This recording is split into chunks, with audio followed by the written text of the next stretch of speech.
Hello and welcome to this week's edition of ELCAT News. I'm Jen Carlos.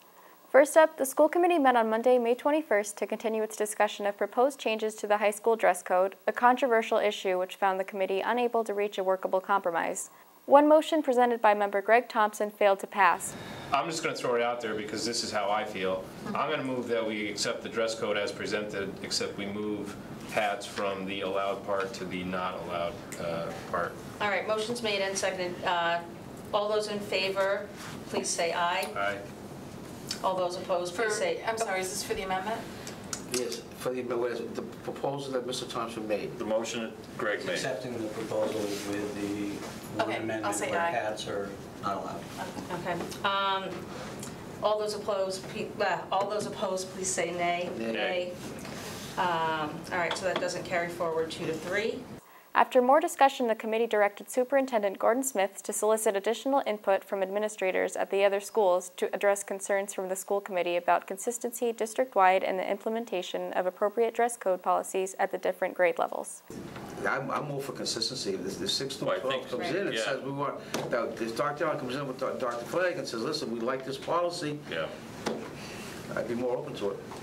In another policy change before it on Monday, the committee voted to eliminate the assignment of class rank to high school students. Well, you guys asked us to take a look at this policy, so I want to make that very clear. So I also want to know, like, what makes it easier, what makes it harder, if we had said for the incoming freshman class? I think it's more about the message. So you asked us to do research on it. We presented that information. We provided you a recommendation. So the message is that we believe that class rank has no bearing, is not important bearing on college acceptance. We've heard from other schools that they're moving away from this.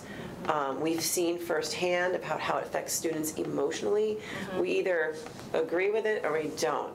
All right, all those in favor, please say aye. Aye. All those opposed, nay. And that carries forward 5-0. On Tuesday, the Town Council meeting opened with an announcement by Ryan Quimby and Carl Olin from the 4th of July Parade Committee of the 2018 Grand Marshal. So I'll give a couple quick accomplishments from the Marshal that was selected this year. By no means is a full representation of this person's character, but just kind of some of the highlights. This person was a teacher in our school system at Birchland at the high school. Was the assistant principal of the high school, was on the school committee, also was very active in coaching, as far as wrestling, soccer, golf coach, is in the Educators Hall of Fame, the Coachers Hall of Fame, Coaching Hall of Fame, in the New England Wrestling Hall of Fame. It's also received the Unico Award, was a high school wrestling referee, college referee, and past president of the Officials Association. I'd like to take the opportunity to announce our Grand Marshal, Bob Mazzarello, Mr. Mass.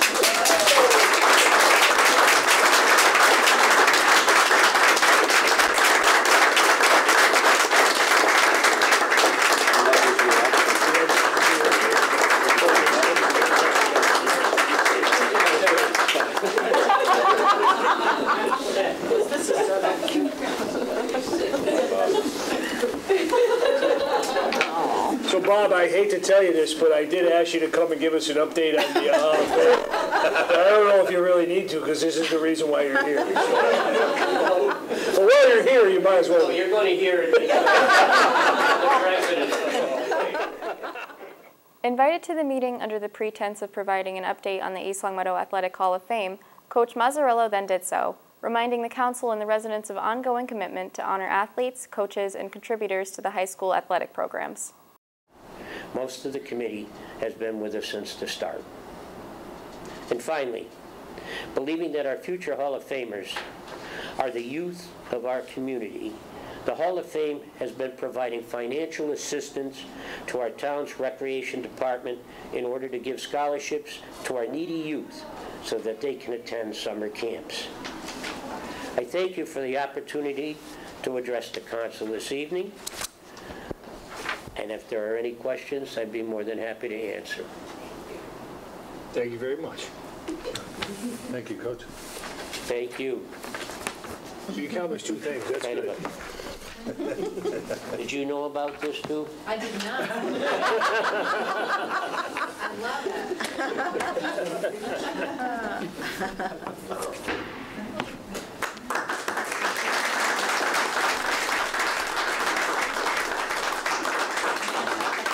The other major item on the agenda was the fiscal year 2019 budget hearing. Over the past month, Town Manager Denise Menard, Director of Finance Sarah Menard, a council budget subcommittee, and town department heads struggled to reduce proposed spending to yield an acceptable estimate for next year's tax rate. This was an extremely taxing process that required thorough discussion and at times difficult decisions. However, the overall process went smoothly and without significant issues. I'd like to take the time to recognize everyone involved in the process for their dedication, hard work, and commitment. As I had said before, the subcommittee had some very tough decisions to make, and we also had some very good dialogue with other departments. So that was one good thing. As a result of the process, the council has prepared the annual town budget for presentation to the public. We feel it's a fair and equitable budget that represents the best interests of the community as a whole.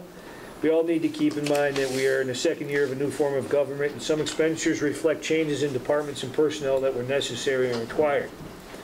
We've seen cost savings in some areas and increases in other areas in order to address the town's needs in the most effective and efficient manner. Another challenge for both the current budget and the 2019 budget has been a plan to move into a partnership with the town of Hamden for emergency dispatch services. Additionally, this budget reflects increases to the fire department as a result of a continuation of the plan to expand operations to 24 hours and provide town-based emergency medical services. In other news, on Tuesday, East Longmeadow Board of Health Director Amy Petrosky gave a presentation to residents of Brownstone Gardens about mosquitoes and ticks. Here are some highlights from the event.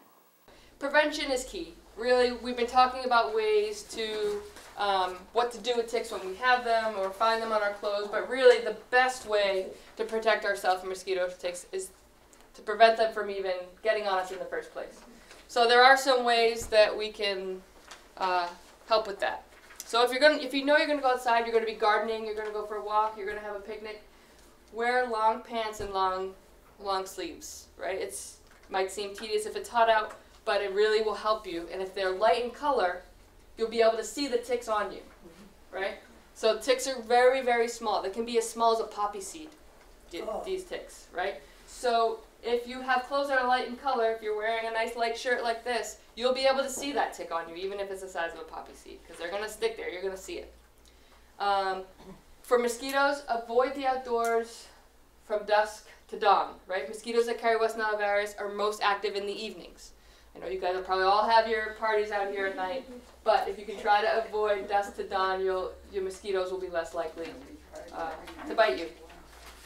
And then the final thing that the CDC says the best way to protect yourself and your family members is by using a bug repellent, such as one of the common ones is DEET. And what they DEET. So two treatment methods. So we have permethrin. This is one that people haven't often heard of. Permethrin. It's listed here. Permethrin is something you would treat your clothing with. So if you know you go for hikes, or someone who likes the outdoors, or you garden, if you find the pair of clothes that you're going to do that most common in, you can treat it with permethrin, and it's available at outdoor stores or Amazon if you shop on Amazon. And it lasts for multiple washes, so some of them even last for up to 30 washes. You would treat your clothing with this, and that way, what's great about permethrin and different than DEET is permethrin actually kills the mosquito or tick on contact. So if you've treated your pants and your socks and your shirt with permethrin and a tick were to crawl on you, it would actually kill the tick. What is that, a spray? It's a spray, yep. So, and unlike the permethrin, DEET is effective by masking our smell, what they smell, or what they are attracted to us. The DEET masks that, so they're just not seeing us as often as opposed to killing them. So it repels them, it does not kill them like the permethrin does. Okay, so a couple of people have brought up the spraying that we used to do from the helicopter, right? The BTI every April that we used to do. Last season we changed that method, and what we did last season instead of spraying was we tracked the mosquitoes in certain areas of town to see how prevalent they were and what they were carrying. So we were spraying in April and not knowing did they have West Nile virus, were they even there? And what we found was, of all the mosquitoes that we trapped, only 5% of them were caught or trapped in June. So that's 5% of the mosquitoes were trapped in June, and we used to spray in April. Okay, so the amount of mosquitoes that we were actually treating for was low. The other thing is that BTI that we sprayed was effective for 3 to 5, 7 days max under ideal conditions, no rain, dry. And it only targeted the larva stage of mosquito development. So there are 4 stages to mosquito development. That BTI that we sprayed from the helicopter, for that very small window and very early in the season, targeted 1 stage of development of the mosquito. So through that data, through conversations with the state epidemiology lab and other communities, we determined that our approach was not an effective, efficient way to control mosquitoes in town. And really what the state recommends is doing education and outreach like this and doing surveillance of the data, of the population. So one of the things that we did last year, so we paid a company to come in twice a week. They would come on one day, put the traps out. The traps would collect the mosquitoes overnight. They'd come back the next day, sort the mosquitoes. So we were specifically looking for West Nile virus since it's what's most common here. They would sort the mosquitoes into the breed that commonly carries West Nile virus, and then they would send those mosquitoes in pools of 50 to the state epidemiology lab in Boston. While the mosquitoes were in Boston, they would test those to see how many of the mosquitoes they were receiving contained West Nile virus or were a threat to us. And what we found was the first mosquito that we found in our community that had West Nile virus was actually July 27th. So now we can think if we were treating in April, and not only the mosquitoes weren't there in June, they were increased to 21% in July. And it wasn't until the end of July that we had our first positive hit for a West Nile mosquito. Okay, so that was more evidence that for us that what we were doing wasn't really an effective way of protecting our residents. Also on Tuesday, students at East Longmeadow High School debated the timely issues of privacy versus security. The event was organized by students from the debate team, Model Congress, and Political Science Club, with participation from students in social studies, English, and health classes. Hello everyone. So welcome to the privacy versus security debate. We're here today to discuss everything from data collection to CCTV cameras, from the internet to drug tests. Either way, whether you have a public or a private account, on any of these websites you still have to read through the thing, because we all do that, and you check the box, which you are basically agreeing to give them your information. So if you don't want to give them your information, even if you put it on a private setting, which keeps it from like the masses seeing your information, those companies still have a right to see your information because you did sign that contract when you agreed to make an account on their site. Like, you weren't forced to make an account on their site. You weren't forced to click the box, but you did it anyway because you were agreeing to give them your information. I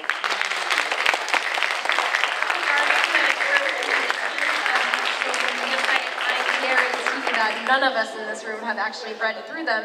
Therefore, the website. You were supposed to, though. That's the point. That's why they're there. Are you sure you read through your Instagram? Okay, thank you. Let's chill for half a second here. Do you want to? Yeah, I do. Okay. The privacy team has the response. Yeah, that's where I was going. With these terms and conditions, it should be the responsibility of the companies to make them less convoluted so that more people can actually read through them and see what they are doing with their private information, whether or not they can actually sell them to outside companies, which, to me, I don't want my personal information sold to maybe a company that's not even in America. The Fourth Amendment is not conditional. Being an idiot and not reading your contract does not preclude you from your rights.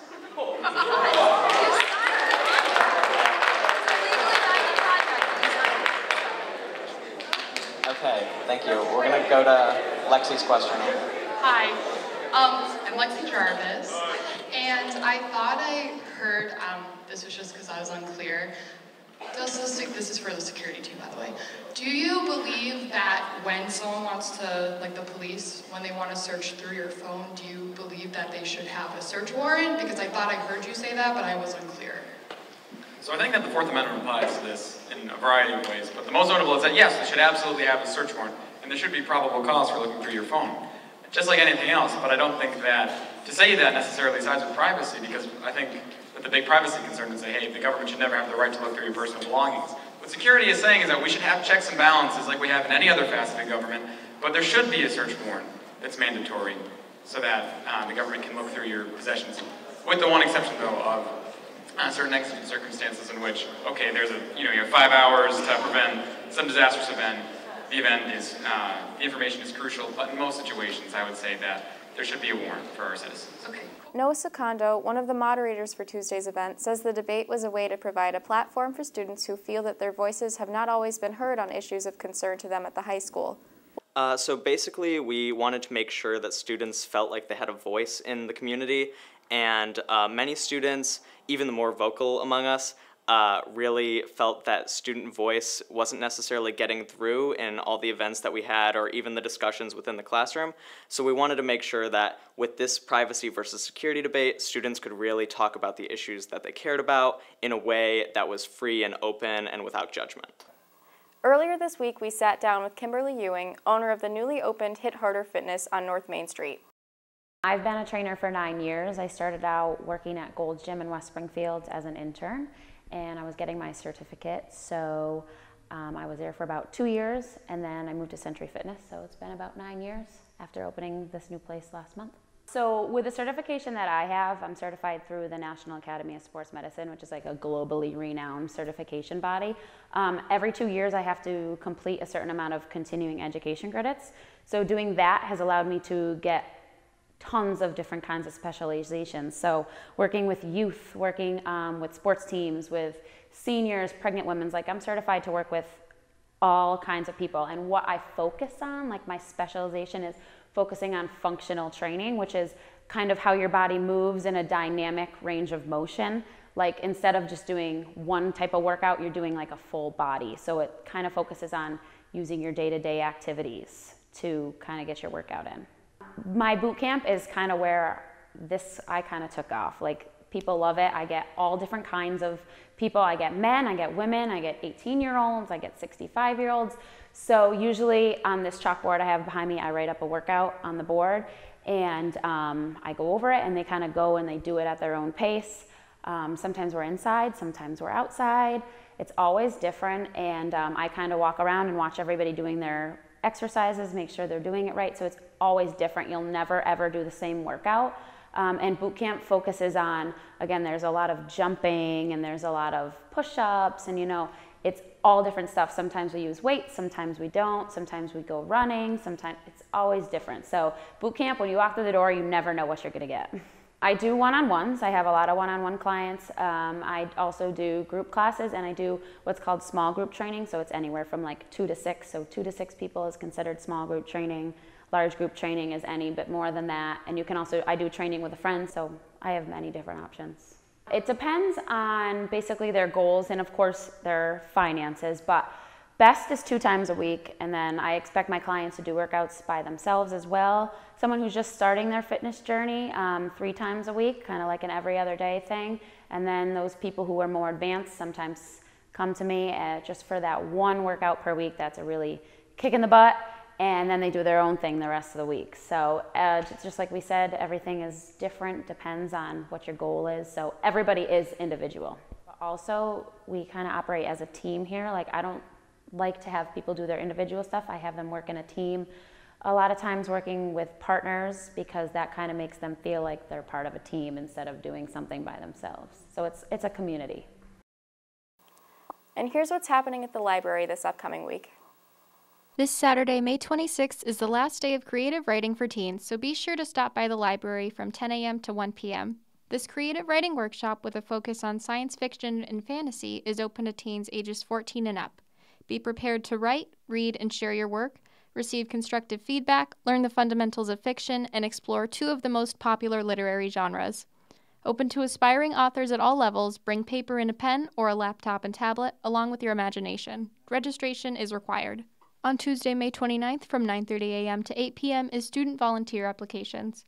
The summer reading program, Libraries Rock, is just around the corner, and ELPL is looking for student volunteers. If you want to have fun and commit to working 2 hours a week, come to the library beginning Tuesday, May 29th to apply and secure a spot. Popular time slots fill quickly, so volunteers must be accompanied by an adult when registering. Please note, children must be entering grade 5 or above. And on Saturday, June 2nd at 12 p.m. is an edible plant walk. For ages 15 and up, there will be no actual eating on the walk, and meeting place will be at the Heritage Park sign next to the playground, not at the library. Registration is required. More and more often we see clips on news and social media of bears popping up in backyards around the region. Here's a public service announcement about living among bears, something closer to home than one might think. The East Longmeadow Animal Control and Board of Health would like residents to know there has been at least 1 bear spotted in town recently. Though Massachusetts is the third most densely populated state in the country, black bears have been increasing in numbers and distribution since the 1970s. The statewide population of bears is estimated to be over 4,500 animals and is growing and expanding eastward. Black bears live and breed in Worcester County, northern Middlesex County, and west of the Berkshires. Black bears are important and valuable mammals in Massachusetts. They are big game mammals for which regulated hunting seasons and a management program have been established. Although it is not uncommon for bears to be in town, residents should take steps to minimize their chances of encountering a bear.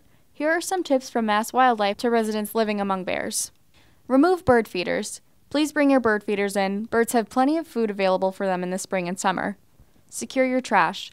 Put trash barrels out in the morning of trash pickup, not the previous evening. Store all garbage in closed containers in a garage or outbuilding. Using double bags or sprinkling with ammonia will help reduce odors.